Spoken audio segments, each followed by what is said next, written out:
It was Marcus Turner's 18th birthday. A day he had been looking forward to for months. It wasn't the presents or the celebrations that made the day special, but rather the bond he shared with his father. James Turner, an FBI agent, had always made sure to support Marcus in every way. And this year, his gift was one Marcus had dreamt about for years, a German Shepherd. Max was more than just a dog, he was a loyal companion, a protector, and a friend. Marcus had spent weeks training him, teaching him commands, and growing closer to the dog with every passing day. On the morning of Marcus's birthday, his father had handed him the leash. Smiling proudly, the gift wasn't just about giving an animal, but about sharing in something that would last a lifetime, a bond between a young man and his dog. They left the house early, before the neighborhood became busy with the usual hustle and bustle of daily life. The streets of Cleveland were quiet. Bathed in the soft light of the morning sun, Max trotted happily by Marcus's side, his leash taut but not strained. As he enjoyed the fresh air, sniffing around and wagging his tail, Marcus, too, felt at peace. It was a rare moment of calm. Just the two of them, man and dog, walking through the neighborhood, enjoying the simplicity of life. But that peace was shattered when Officer Ray Wilson pulled up in his patrol car. Marcus didn't immediately recognize the officer, but he could sense something was off. Officer Wilson was known in the neighborhood, though not for any reasons that instilled trust. He had a reputation, one that Marcus had heard whispered about. Some said he was prejudiced, and others claimed he had a tendency to escalate situations unnecessarily. But Marcus had never had any reason to cross paths with him before, until now. The officer slowed his car and parked, stepping out with a stern look on his face. Max immediately stopped walking, sensing the tension in the air. He looked up at Marcus, as if seeking reassurance. Marcus offered a faint smile, trying to brush off the unease he felt. "That's quite a dog you've got there," Officer Wilson said, his tone mocking rather than friendly. His eyes scanned Maximum, then moved to Marcus, sizing him up. There was an uncomfortable pause before the officer spoke again. "Where did you get him?" Marcus blinked, surprised by the question. "Mine. I've had him for a few weeks now," Marcus explained, trying to keep his voice calm, though a sense of unease was creeping up his spine. Wilson's eyes narrowed. "A dog like that doesn't just fall into the hands of people like you, does it? You sure he's yours?" His words were thick with suspicion, a tone that made Marcus's stomach tighten. Marcus felt his heart race. He couldn't believe what he was hearing. His own dog, his best friend, was being accused of being stolen, simply because of how he looked and who Marcus was. Maximum, the dog he had raised with care, wasn't being seen as an innocent creature, but as something to be judged and feared. "No, officer. I didn't steal him. Max is mine, and I've had him since my birthday. I've got the papers and everything at home," Marcus replied, his voice firmer now, though the officer's demeanor only seemed to grow more hostile. Officer Wilson stepped closer, his posture intimidating. "You expect me to believe that?" he sneered, his voice rising in volume. "A dog like that could fetch a good price on the black market. I'll need to check, just to be sure." Marcus's heart pounded in his chest. "I told you. Mine. I don't know what you think." His words were cut off as Max suddenly barked. It was sharp and loud, a protective instinct, but not aggressive. Max was simply reacting to the officer's approach, sensing that his owner was in distress. That was all it took. Without warning, Officer Wilson reached for his holstered gun. Marcus's eyes widened in shock, his body instinctively pulling Max closer. But the officer had already drawn his weapon. He aimed it at the dog. "Stay back," Wilson shouted, his voice shaking with authority, but laced with a hint of fear. Marcus stood frozen, staring in disbelief. His dog, who had done nothing more than bark in defense of his owner, was being threatened with a weapon. "Max!"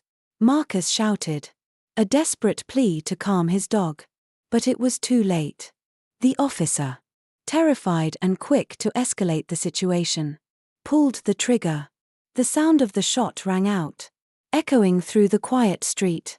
It was deafening. Max yelped, and then collapsed, his body crumpling to the pavement. Marcus dropped to his knees beside him, the world around him spinning. Max was still, too still. His once vibrant eyes closed forever. No, no, no, Marcus cried out, his voice broken, his body shaking. He cradled the lifeless body of his dog, his best friend. As tears flooded his eyes, his heart ached. A pain he had never known before. The loss was immense, overwhelming. Officer Wilson stood there, his gun still in his hand, his face flushed with an emotion Marcus couldn't understand. He didn't apologize. He didn't show any remorse. Instead, he simply looked down at Marcus, his expression unreadable. "You're under arrest," Wilson said, his voice flat and uncaring, "for harassment and endangering an officer." He handcuffed Marcus roughly, pulling him away from Max's body. The world seemed to tilt and blur around Marcus as he was led to the police car. His dog, the animal who had never shown aggression, lay dead on the ground. And Marcus, his innocent owner, was being falsely accused. As the police car pulled away, Marcus could hardly comprehend what had just happened. Grief and confusion tangled in his chest.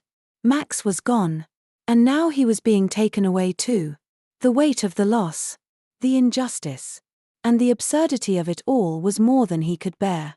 The peaceful walk, the simple joy of sharing time with his dog, had been shattered in an instant.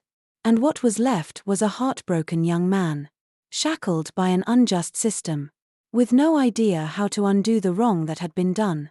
The cold steel of the handcuffs dug into Marcus's wrists as he sat in the back of the police car, his mind still reeling from the events that had just unfolded. His heart, once filled with the joy of a simple birthday walk with his new dog, was now a heavy weight of grief and confusion. The pain of Max's death was suffocating, and it was all Marcus could do to keep his breath steady. He wanted to scream, to lash out, but all he could do was sit there in stunned silence, watching as the world passed by through the small, tinted window. Max was gone, the loyal dog who had been his constant companion, his friend in a world that often felt lonely, was no longer by his side.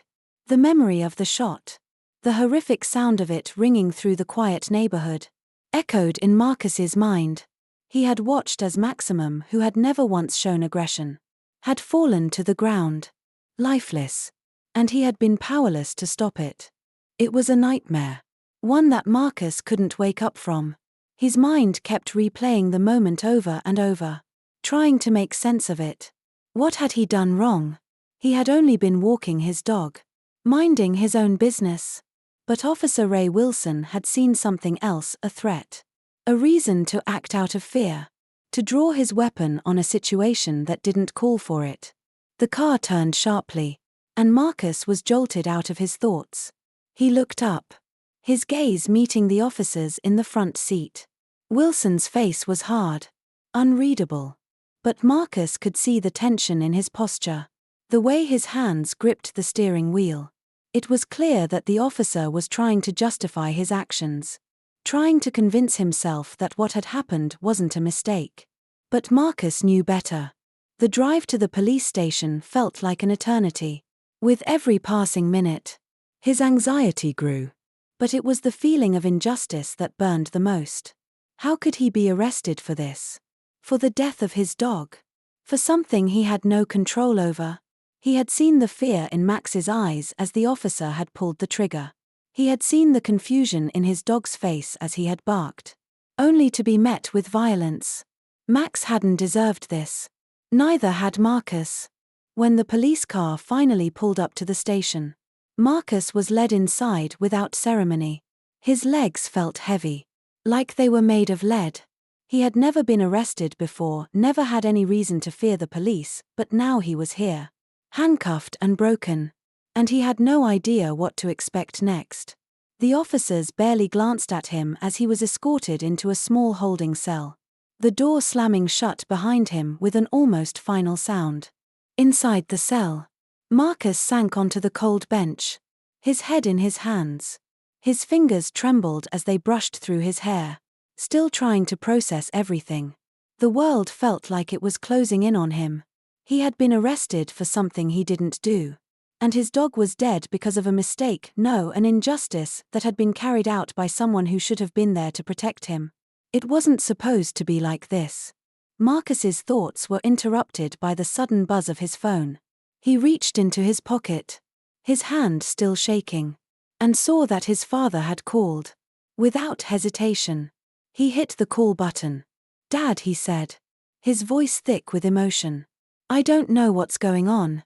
Max is dead. Dad. Officer Wilson shot him. And now they've arrested me. I don't know what to do. I didn't do anything wrong." There was a pause on the other end of the line, and Marcus could almost hear his father's calm, steady breathing as he processed the words. Finally, James Turner's voice came through, filled with the kind of warmth and authority that always brought Marcus comfort. "I'm coming to get you, son," his father said, his voice unwavering. "Stay strong. We'll get through this. I'm on my way." Hearing his father's voice was a small comfort, but the weight of the situation still pressed down on Marcus. How could they get through this? What could his father possibly do? The reality of it all began to sink in even deeper. Max was gone, and nothing would ever bring him back. His father might be able to help him legally, but the pain would never leave. As the minutes dragged on, Marcus sat there in the dim light of the holding cell, his mind in turmoil. He had never been the type to feel helpless. But right now, he was drowning in a sea of emotions: grief, anger, confusion, and a sense of betrayal. How had things escalated so quickly? How had something as simple as a walk with his dog turned into this nightmare? All Marcus wanted was to go home, to feel the warmth of his father's presence, and to escape from the harsh reality of what had happened. But for now, he was stuck in this cold, lonely cell, waiting for someone to bring him the justice he so desperately needed.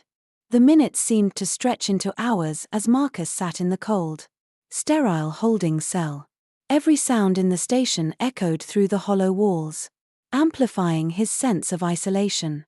His heart, still aching from the loss of Maximum, now felt weighted with a new kind of frustration. The sharp, painful memory of the moment Officer Wilson had shot Max replayed relentlessly in his mind. How could this have happened? Why did things escalate so quickly? The door to the holding cell suddenly swung open, and Marcus looked up, his breath catching in his throat. Standing there, framed by the doorway, was his father, FBI agent Charles Daniels. His father's presence was commanding, filling the small room with a sense of authority that seemed to push back the darkness surrounding Marcus. Charles Daniels was a man who carried a quiet strength, and seeing him now, his steady gaze fixed on Marcus, gave him a strange sense of relief. In the midst of all this chaos, his father's calm was the only thing that seemed to make any sense.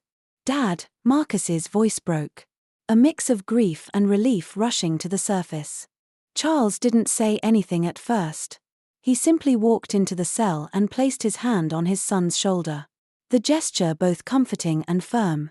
His touch was steady, his gaze unwavering, as though he was silently assuring Marcus that everything would be okay. But Marcus knew that his father's calm exterior masked a storm brewing inside him. "I'm here, son," Charles said, his voice low but filled with a quiet strength that settled over Marcus like a blanket. "We're going to figure this out. I'll get you out of here." There was a slight tremor in Marcus's chest as he looked at his father, trying to find the words that would explain the whirlwind of emotions he had been caught in. But nothing seemed to make sense. How could his father, this steady, intelligent man who had seen so much in his career, fix this? How could anyone make this right? Charles stepped back, his eyes scanning the room for any signs of what was going on. He already knew the situation. He had heard Marcus's voice crackling over the phone. Had heard the shock and pain, the disbelief in his son's voice. But hearing it was one thing, seeing it for himself was something else entirely. "Marcus," he said gently, his voice carrying a hint of the authority that made him so respected in his field. "We need to get you out of here. I'm going to speak with the officers. You're not going to stay locked up for something you didn't do." Marcus nodded slowly, feeling the weight of his father's words sink in. He wanted to believe that things would get better, that his father would be able to make everything right. But the reality was harsh. And Marcus wasn't sure how they could turn things around. Max was dead. His innocence had been questioned. And his grief had been dismissed. What did he have left to fight for? Charles gave his son a reassuring look before stepping out of the cell. He knew that there was only one thing to do now: confront the officers and demand answers. As an FBI agent, he had the knowledge and the power to cut through the layers of bureaucracy and challenge the false accusations against Marcus. He wasn't just a father now. He was a man with the tools to right a wrong. And that knowledge gave him the unwavering confidence he needed. Marcus sat silently for a moment, allowing the words to settle. He felt an odd sense of peace knowing that his father was there, knowing that no matter what happened, he wouldn't have to face it alone. But that peace was short-lived, as the stark reality of the situation soon crept back into his mind. Max was gone. The dog who had been his constant companion, his protector, his friend, was dead. There was no fixing that. No amount of justice or legal battles would ever bring Max back. The guilt that had built up in Marcus since that fateful moment began to gnaw at him once more. Could he have done something differently? Could he have prevented this from happening? His thoughts were interrupted by the sound of footsteps approaching. He wiped his eyes quickly, trying to compose himself. He needed to be strong for his father, for Maximum, and for himself. Outside the holding area, Charles was already in the midst of a heated conversation with Officer Ray Wilson. Charles's voice was calm but stern as he pressed the officer for an explanation.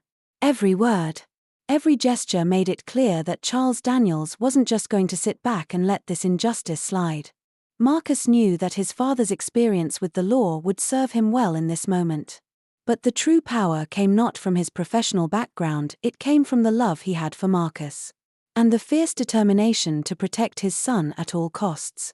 The resolve in his father's eyes told Marcus that this fight wasn't over.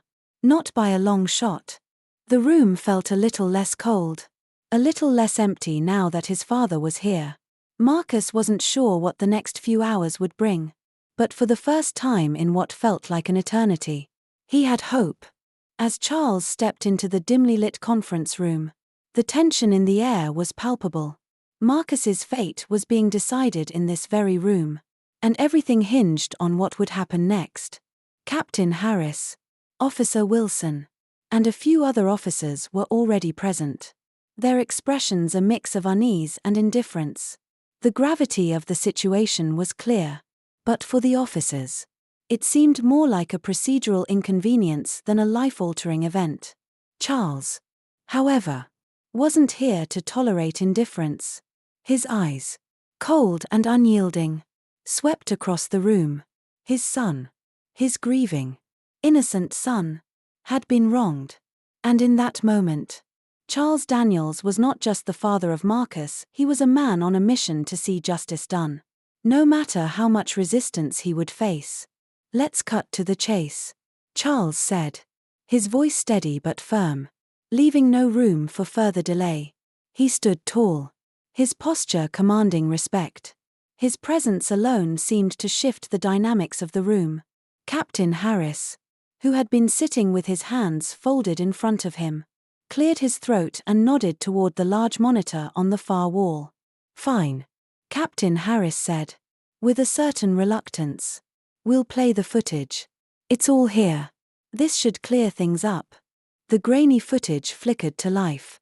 Its quality not perfect but still unmistakable in its depiction of the events leading up to Max's death.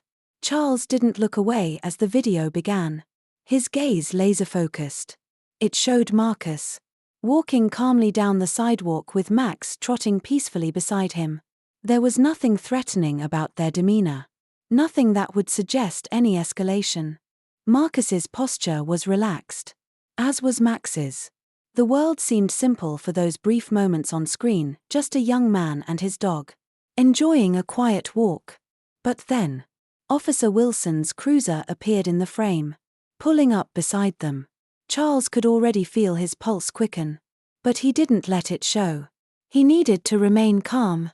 For Marcus. For the truth. The footage showed Wilson stepping out of the car. His movements were abrupt. The body language hostile as he approached Marcus, towering over him with an air of authority. The video didn't have sound, but the tension was undeniable. Marcus seemed confused, trying to understand why the officer was approaching him, why the officer's gestures were increasingly aggressive. Charles clenched his fists as the footage showed Wilson pointing at Maximum.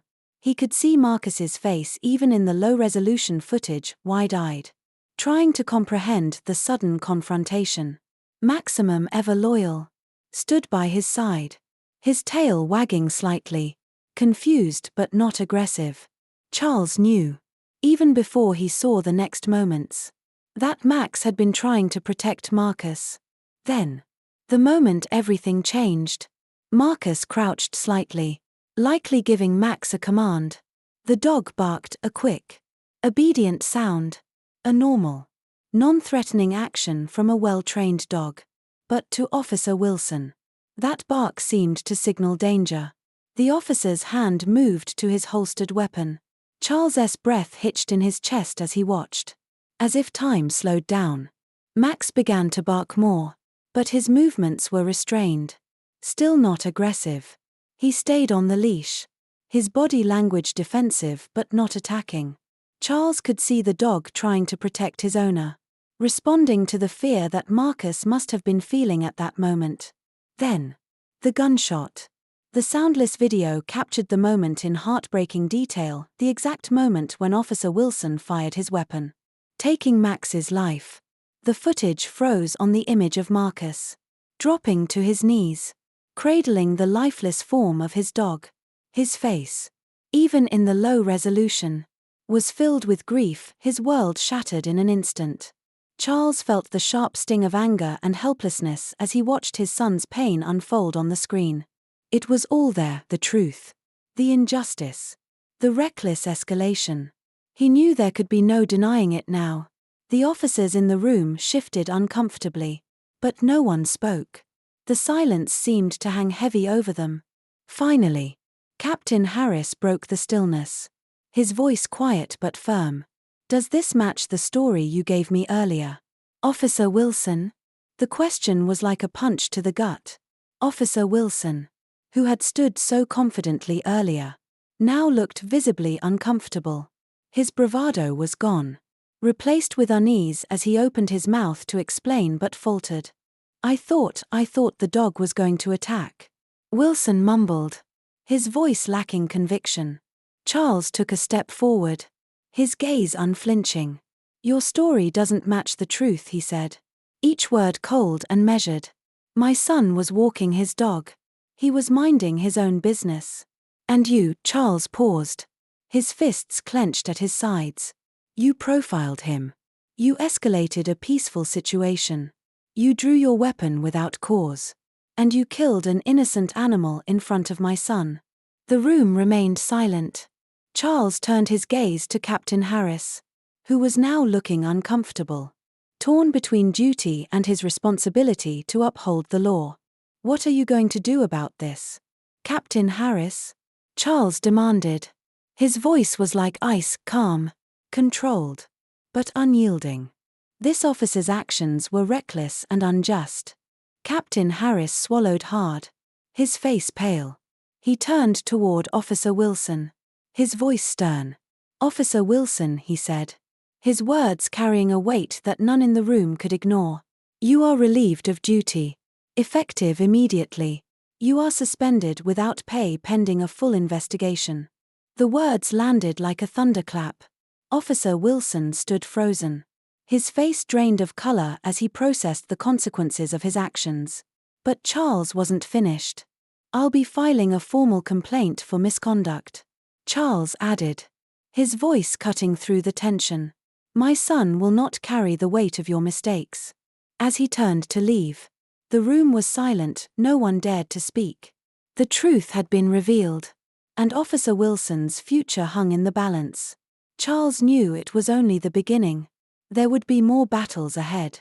But for now, the first victory was his. The aftermath of the confrontation was still settling in the cold, sterile air of the conference room. Charles stood tall, his back straight, his face a mask of quiet fury. His words had shaken Officer Wilson, who now stood at the edge of the room, his eyes cast downward, shoulders slumped in defeat. Charles wasn't satisfied yet. Officer Wilson might be suspended. But that was only the beginning. What had happened to Marcus? What had happened to Maximum could not simply be swept under the rug. His son's life, and the life of his loyal companion, had been torn apart in an instant. No simple suspension was going to make this right.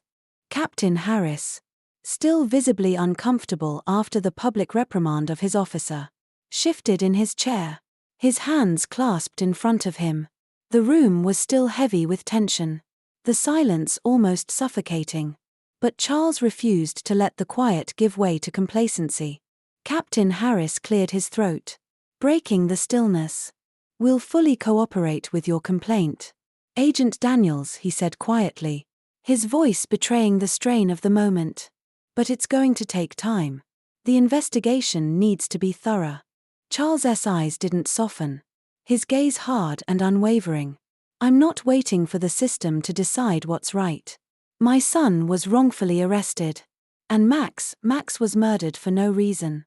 If you think that's going to go unchallenged, you're mistaken." His words were a warning, each syllable ringing with resolve.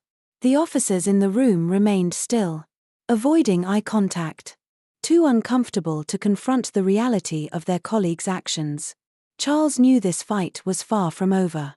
The system might take time, but he would not allow his son to bear the weight of an officer's cowardice and prejudice any longer. Turning sharply on his heel, Charles made his way to the door.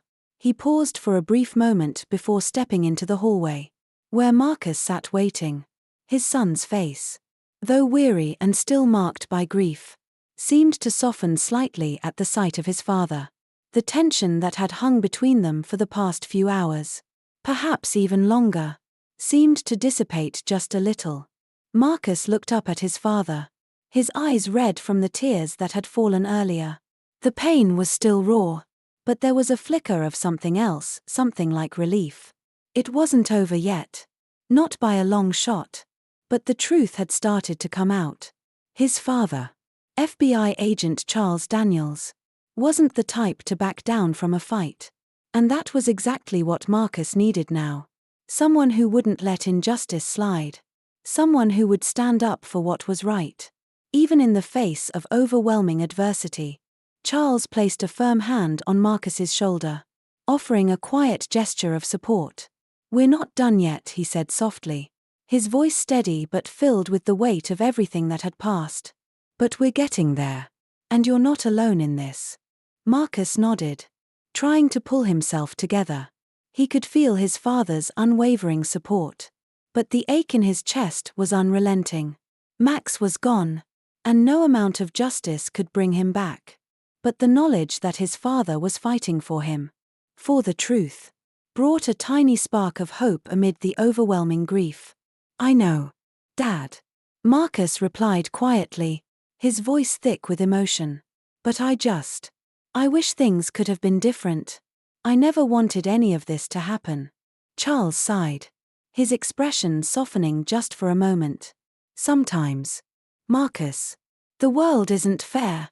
Sometimes, things happen that we don't deserve. But that doesn't mean we give up. That doesn't mean we let them win." The words hit Marcus harder than he expected. He had known, deep down, that his father was right. The world wasn't always fair, and injustice was often as powerful as it was hard to fight. But as he looked up at his father, seeing the quiet determination in his eyes, he realized that this fight, this quest for justice, was not just about Maximum. It was about standing up for what was right, no matter the cost. As they left the building together, Marcus walking just a little bit closer to his father now, Charles's mind was already working ahead. The formal complaint would be filed. The investigation would continue. And Officer Wilson would face the consequences of his actions. But Charles knew that true justice was never a quick process, it was a long road that took time, persistence, and patience. Outside the police station, the cool air of the evening wrapped around them. The weight of everything that had happened hung in the air like a fog. But there was a quiet determination in Charles's steps. And in Marcus's as well. Together, they would see this through. Not just for Marcus, but for Maximum. And for everyone else who had ever been the victim of injustice. The fight had only just begun. But now, they weren't fighting alone. The days following the confrontation in the conference room were filled with paperwork, phone calls, and the steady, relentless pursuit of justice. Charles Daniels had never been one to back down from a fight. And now, as he stood in the courtroom beside Marcus, he was more resolute than ever. This wasn't just about the shooting of a dog. Not just about the wrongful arrest of his son, it was about something much larger. It was about accountability. About standing up against the abuse of power. And about making sure that people like Officer Wilson didn't get away with ruining lives because of their prejudice and fear. The courtroom was filled with a quiet tension. The air thick with anticipation. Marcus sat beside his father. His hands clasped tightly in his lap. He had barely slept since that fateful day. The weight of his grief and anger pressing down on him. Max's absence was still unbearable. But he had come this far, there was no turning back now. The judge entered. And the room fell silent. The trial was about to begin. And for Marcus, this was the moment he had been waiting for.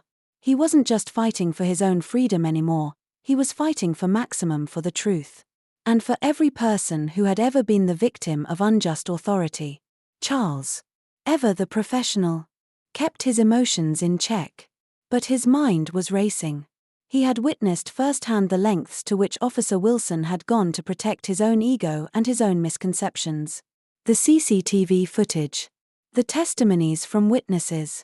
And now the evidence of Officer Wilson's own misconduct, all of it had painted a damning picture of what had happened that day. And the truth would not be ignored. The prosecutor wasted no time. The footage was shown again on the large screen before the judge and the jury. The grainy but undeniable images played out in front of the room. There was Marcus, walking peacefully with Max by his side, enjoying the kind of simple joy that comes from the quiet companionship of a dog.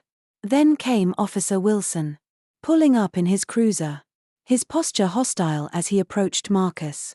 There was no sound. But the body language was unmistakable. Officer Wilson was ready to escalate the situation from the moment he stepped out of the car. The footage showed Max's calm, relaxed stance, tail swishing gently, responding to Marcus's commands. The dog wasn't aggressive, wasn't a threat. But then Officer Wilson had drawn his weapon. And the rest, as they say, was history. The final shot, the shot that killed Max, was played again. The room silent as everyone watched the devastating moment unfold.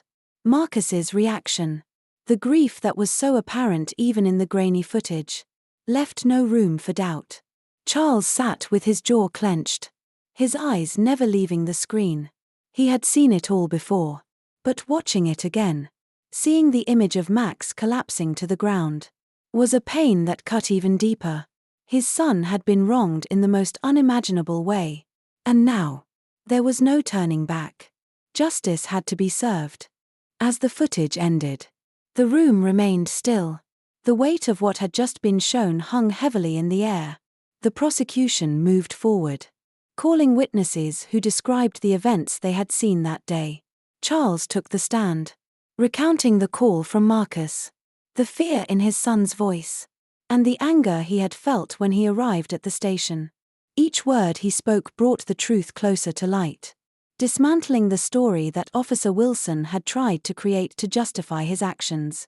When it was Officer Wilson's turn to testify, his arrogance had faded. His earlier bravado had melted away under the scrutiny of the courtroom. He claimed he had acted out of fear for his safety, that Max had seemed dangerous. But his defense was weak, flimsy, and, as the prosecution pointed out, inconsistent with the evidence. The CCTV footage, the testimonies, and even his own body language on that day told a completely different story. The judge, having seen all the evidence laid out before him, addressed the room with a calm, measured voice. "It is clear," he began, "that Officer Wilson's actions were both unwarranted and unlawful. The use of force was excessive, and the arrest of Marcus Daniels was not justified. The court finds Officer Wilson guilty of professional misconduct and using unnecessary force." The room was still. The verdict was clear. And for the first time in days, Marcus felt a slight release of tension in his chest. The relief was subtle, but it was there. Officer Wilson had been held accountable, and his actions were being rightfully condemned.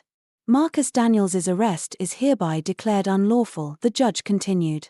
"All charges against him are to be dismissed. Officer Wilson will be suspended for 1 month without pay, and he will undergo an internal review, with his future in law enforcement uncertain."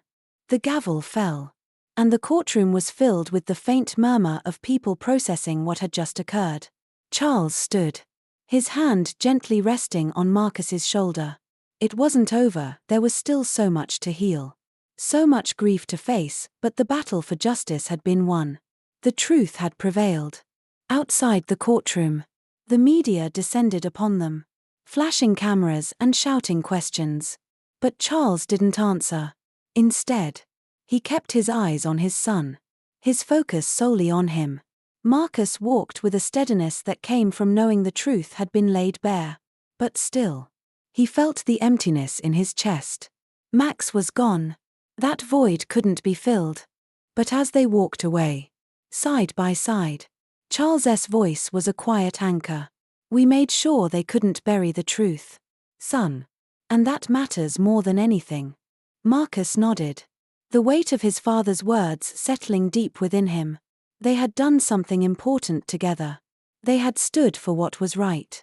And no matter what happened from here, they had won the fight for justice.